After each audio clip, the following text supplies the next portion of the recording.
Da Erardo Garro e Giuseppina Zoppelletto nessuna dichiarazione. Nessuno risponde al citofono, nonostante in casa siano in corso le pulizie.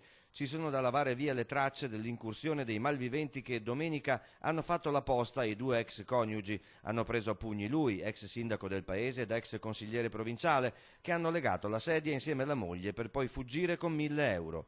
Pare cercassero una cassaforte che non c'era. Una violenza mai registrata prima a Campodoro, è l'opinione generale.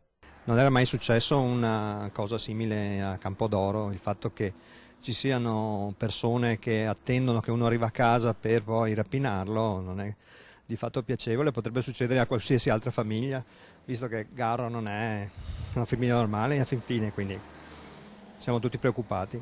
Logico che fa paura perché oggi là, domani può succedere a casa nostra e non si sa mai. Brutte robe perché non che sia rimedi.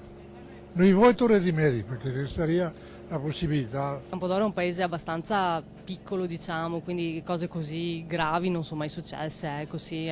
Di solito è un paese tranquillo. Poi, parlando con le persone, viene fuori che non tutto il paese lo è. A casa mia sono venuti 2 volte a rubare. Dalle 6 alle 7 di sera ci hanno tenuto io e mia moglie. I carabinieri mi hanno risposto: c'è sangue. Sono entrati anche a casa mia 2 anni fa i ladri, mi hanno svalgiato tutta la casa. Sono rimasto male quando ho sentito quello che è successo a lui, perché sentendo ritorni da est che sono arrivati, sono stato male. Come sono stato male quando sono entrato in casa e i ladri mi hanno rovesciato tutto. Il nostro avventore, il nostro cliente, una persona stimatissima anche in paese, che quindi è una cosa abbastanza strana che succedano queste cose, ecco.